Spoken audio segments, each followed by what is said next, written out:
Magandang araw po mga kaibigan at mga kapatid. Ito pong muli si Brother N na sa pangalan ng channel na ito ay nahahandang maglingkod ng mga aralin na ukol sa salita ng Diyos mula sa Biblia. Kung kaya nga't bago tayo magpatuloy ay ipahintulot ninyo na akin pong sabihin sa lahat ng mga sumusubaybay na mas mabuti na atin pong mapaghandaan at tayo po ay lubos na makapag-adjust sa paulit-ulit na paghagupit ng virus na bumabalik sa pamamagitan ng iba't ibang pangalan gaya ng Lambda, gaya ng Delta, na ito po ay mga variant ng sinasabing virus. Sa ngayon ay hinahagupit tayo ng Delta variant na sana po ay matapos na sa lalong madaling panahon. At sana ang iba pang mga variant ng virus ay huwag nang maminsala pa sa ating bansa, mga magulang at mga kaibigan. Sa oras na ito ay tunguhin na natin ang ating teksto at ang ating pong pag-aaralan ay ang nasa Lucas Kapitulo 24 at talatang 39, ganito po ang nasa saad. Tingnan ninyo ang aking mga kamay at ang aking mga paa. Ako rin nga, hipuin ninyo ako at tingnan, sapagkat ang isang espirito'y walang laman at mga buto na gaya ng inyong nakikita na nasa akin. Sino po ang nagsalita dito sa talata? Ang ating Panginoong Hesus. Kailan po niya sinabi ang mga salitang ito? Pagkatapos po na siya ay mabuhay na maguli sa mga patay. At ito po ay pangyayari na ang kasama niya rito ay ang 11 mga apostol at ang iba pang mga alagad. Bakit po natin pag-aaralan ang talatang ito? Sapagkat ito po ang isa sa mga sinasabi ng INC 1914 na pagkakaiba raw ni Kristo sa Diyos, at ito raw ay nagpapatunay na si Kristo nga ay hindi Diyos. Papaano po ba kung ihana yan ng INC 1914? Ayon dun sa kanilang pasugo, Centennial Issue sa page 62, ang sasabihin muna nila, ang Diyos ay espiritu, walang laman at buto. Samantalang ito ang wikang si Kristo, merong laman at buto. Kaya yung pagkakaiba raw ayon sa Iglesia ni Kristo na yung Diyos ay walang laman at walang buto, samantalang si Kristo merong laman at buto, yung pagkakaiba raw na yun ay katunayan. Yun daw po ay proof na si Kristo ay hindi Diyos. Yun po ba talaga ang tinutukoy ng Panginoon sa Lucas 24:39? Natural po, kabiyos na naman ang interpretasyon o paliwanag ng INC. Sa kanilang hangarin na mabigyang kapamigatan ang kanyang pananampalataya o paniniwala na si Kristo ay tao, yun po ang gusto niyang ipagdiin ng paliwanag. Ang Diyos, Espiritu, walang laman, walang buto. Si Kristo may laman at may buto. O hindi ang wika Diyos si Kristo, tao si Kristo. Pero ano po ang dapat nating maalaman dito sa sinabi ng Panginoon sa teksto na ating pinag-aaralan? Ito pong Lucas 24:39, ito ay tugon o ito ay response ng Panginoon doon sa mga nag-aalinlangan pa na siya po ay nagbango na. Anong katunayan?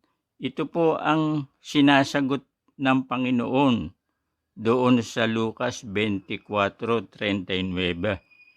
At ito ang gusto niyang ipagdiinan, kumbaga, mga magulang at mga kaibigan. Ito po kasi ang issue rito 34, na nagsasabi, tunay na nagbangong muli ang Panginoon at napakita kay Simon.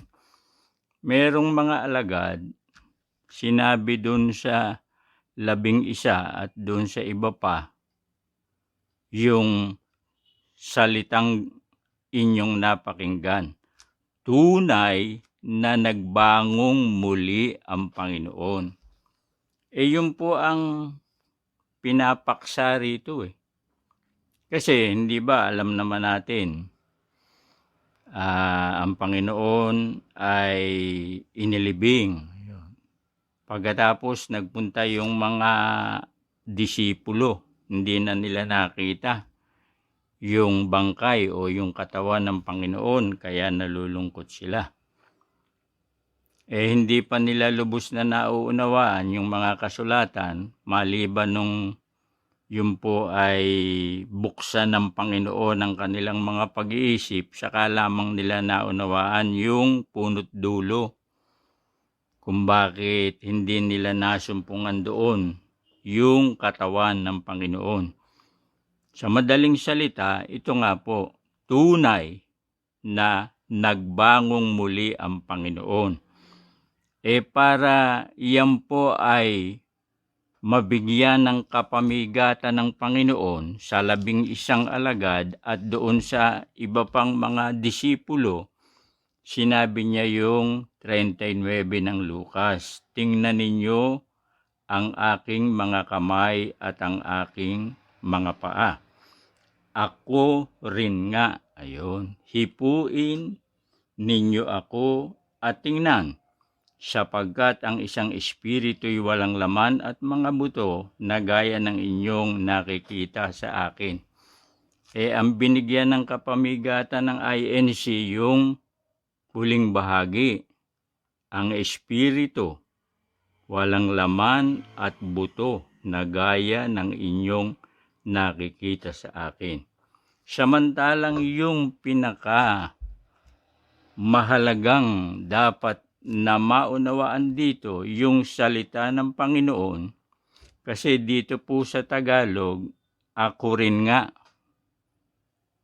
parang pangkaraniwan lamang. Pero sa Ingles, ang sabi, it is I myself. It is I myself. Sa Tagalog, ako rin nga. Parang kulang sa kapamigatan. Anong ibig sabihin ng Panginoon? Yun po ang kanyang tugon dun sa mga duda-duda pa o nag-aalinlangan na siya ay nagbangong muli, kaya hindi siya nakita doon sa pinaglibingan sa kanya. Ako rin nga, it is I myself. Yun ang ibig sabihin nun, mga magulang at mga kaibigan.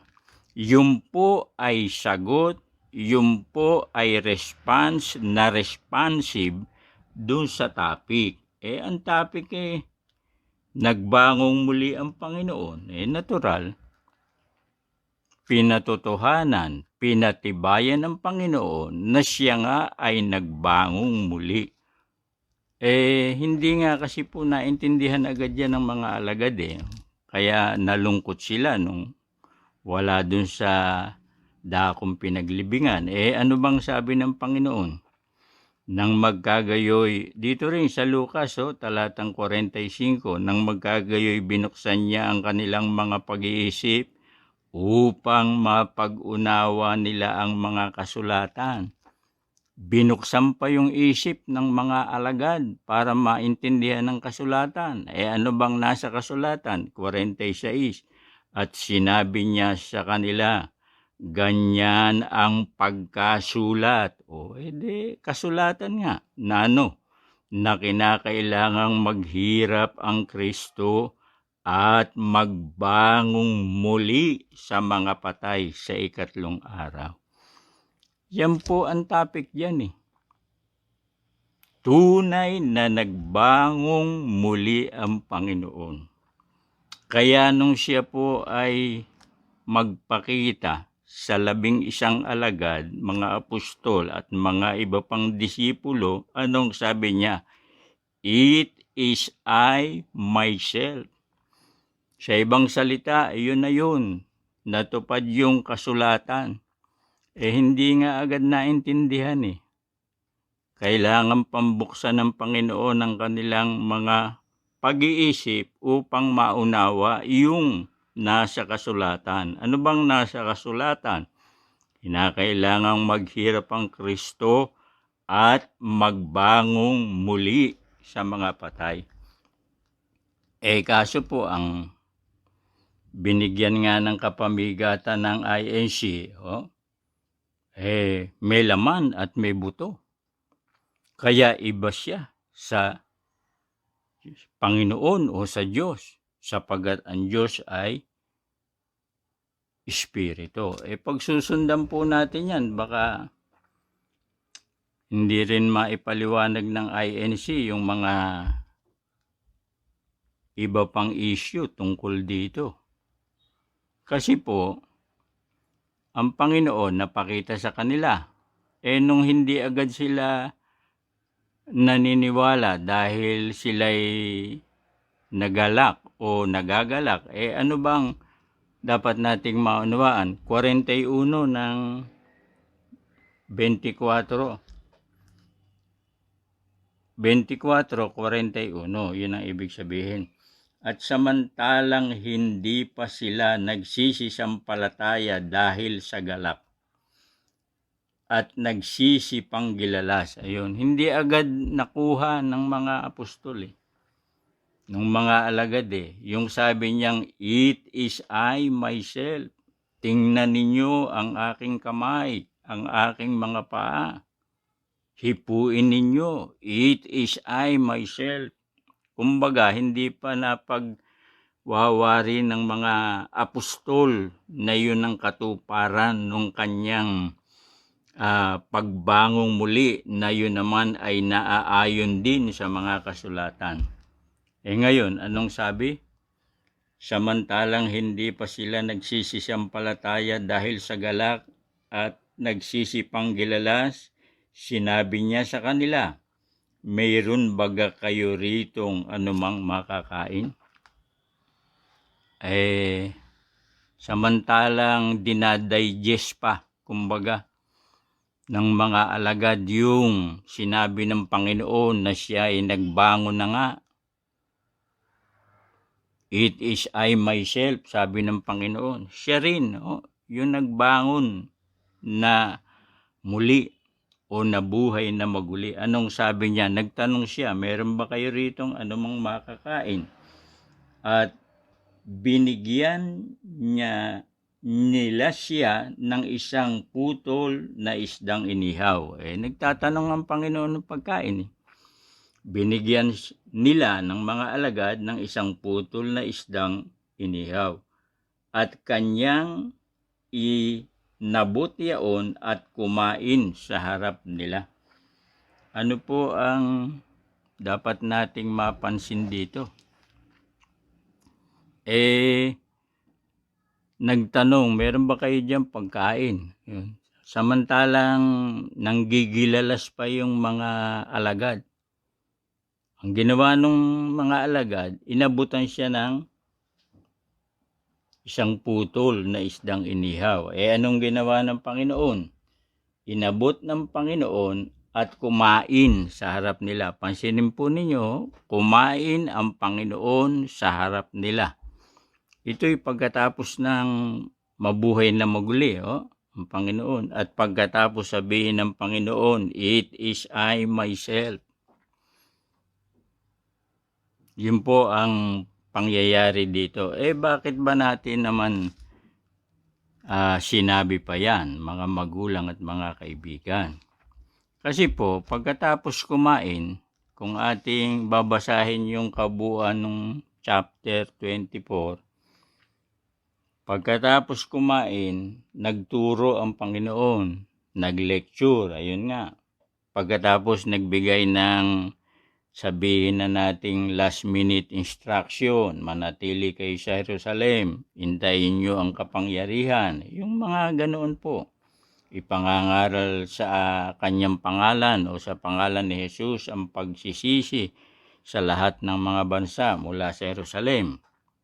Nakakain na nun. Pagkatapos kumain, nag-lecture, nagturo, nagpaalaala, sa madaling sabi. Pagkatapos na mag-lecture, magbigay ng last minute instruction ng wika nga, ano po ang nangyari sa Panginoon? Basahin po natin dito na sa 51. At nangyari na samantalang sila'y binabasbasan niya, ay iniwan niya sila at dinala siya sa itaas sa langit. Pagkatapos pala noon, mga magulang at mga kaibigan, lumabas po sila dun sa dakong pinagkakatipunan hanggang sa tapat ng Betanya. Binasbasan ang mga alagad, itinaas ng Panginoon ang kanyang kamay. At pagkatapos, samantalang sila'y binabasbasan niya, iniwan niya sila at dinala siya sa itaas sa langit. Ano pong dapat nating maunawaan sa madaling salita? Umakyat na po ang Panginoon sa langit. Pagkatapos niyang magpakita para ma-resolve yung issue na nasaan ba yung Panginoon, wala dun sa libingan, wala sa pinaglibingan, ang sabi nung dalawang alagad na nagpunta dun sa Jerusalem, nagbangon ang Panginoon. Pagkatapos nun, samantalang pinag-uusapan nila yung pagbangon ng Panginoon mula sa mga patay, dumating si Jesus at nagsabi sa kanila ng kapayapaan, at pagkatapos natakot nga yung mga alagad, akala nakakita sila ng espiritu. Sabi ng Panginoon, bakit kayo nagugulumihanan? Bakit kayo nagtatalo-talo? It is I myself. Ayun. Sagot po yun dun sa nasaan ba siya? Nagbangon ba siya? Kasi yung iba ang sabi, ninakaw daw yung bangkay. Hindi po. Nagbangon na muli sapagkat yun ang nasa kasulatan. Yun ang sinasabi. Sinabi na nga ng Panginoon yan sa mga alagad hindi lang nila agad naunawaan sa madaling sabi, na-resolve na yun. Pagkatapos, humingi ng pagkain, kumain sa harap nila. Pagkatapos, nag-lecture, nagturo, at inilabas sila sa tapat ng Betanya, binasbasan. Pagkatapos, anong nangyari? Umakyat ang Panginoon sa langit.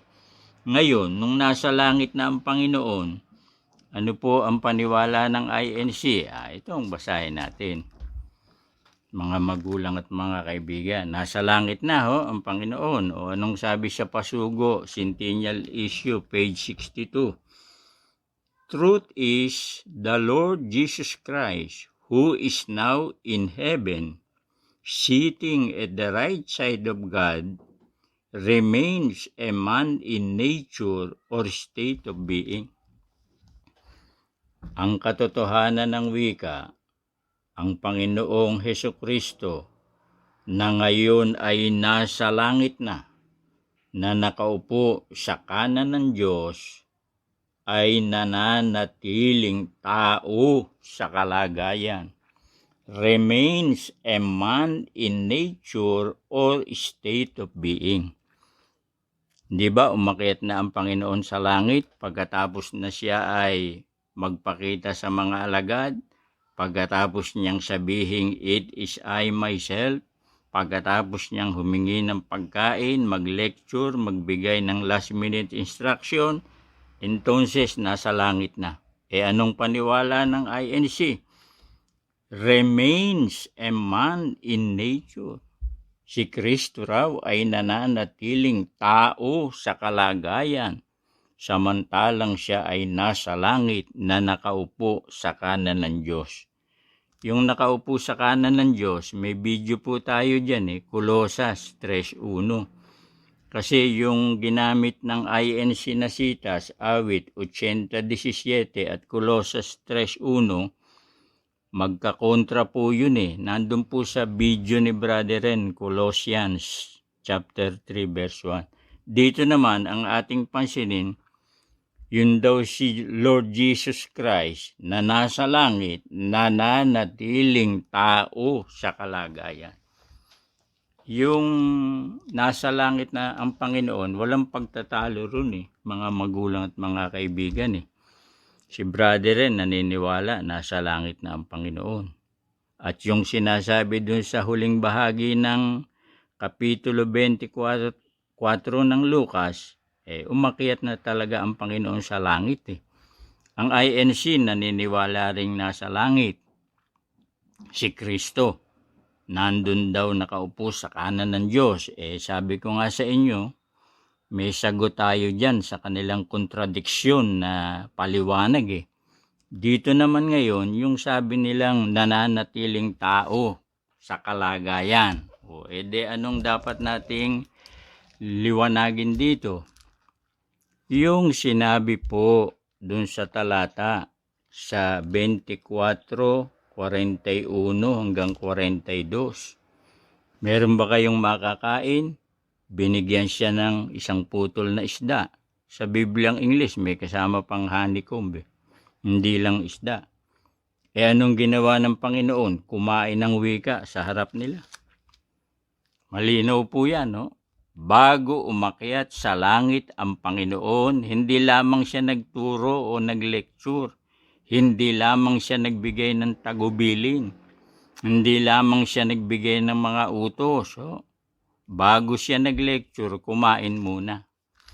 Ngayon, kung siya po ay nananatiling tao sa kalagayan, gaya ng paliwanag ng INC, Jesus Christ, who is now in heaven, remains a man in nature. Ang tanong, ano po ang nangyari doon sa kinain ng Panginoon, mga magulang at mga kaibigan? Bakit po? Sabi ng Panginoon mismo pag ang tao ay may kinain, dapat yun lalabas yun sa daanan ng dumi, nandun sa Marcos. Dito maliwanag, kumain ng Panginoon. Pagkatapos nag-lecture, pagkatapos umakyat sa langit. Kung nananatiling tao ang Panginoon doon sa langit, hindi ba dapat ipaliwanag ng INC ano ang nangyari doon sa kinain ng Panginoon? Siyempre, na-digest po yun Ano ba yung na-digest sa Tagalog? May digestive system O pagkatapos na makaraan doon sa digestive system. Anong sabi ng Panginoon doon sa Marcos? Yung pumasok, lalabas yun sa daanan ng dumi. Hindi ba dapat paliwanag ng INC? Kung nananatiling tao si Kristo sa langit, ano ba yan? Pagkatapos ng madigest yung pagkain, yan ba'y dumaan doon sa daanan ng dumi habang umaakyat siya sa langit? Kung nasa langit na siya, anong nangyari? Dapat ipaliwanag ng INC. Bakit po? Nananatiling tao eh. Pag nananatiling tao, may digestive system. Sabi nila sa pasugo Jesus Christ who is now in heaven remains a man in nature. Ibig sabihin, may digestive system. Katunayan, kumain nga paliwanag ng INC yan. Kung nananatiling tao, anong nangyari doon sa kinain ng Panginoon? Na-digest? Sige, na-digest. Pagkatapos, anong nangyari? Hintayin po natin kung papaliwanag yan ng INC. Hanggang dito po muna. Maraming salamat po sa inyong pagsubaybay.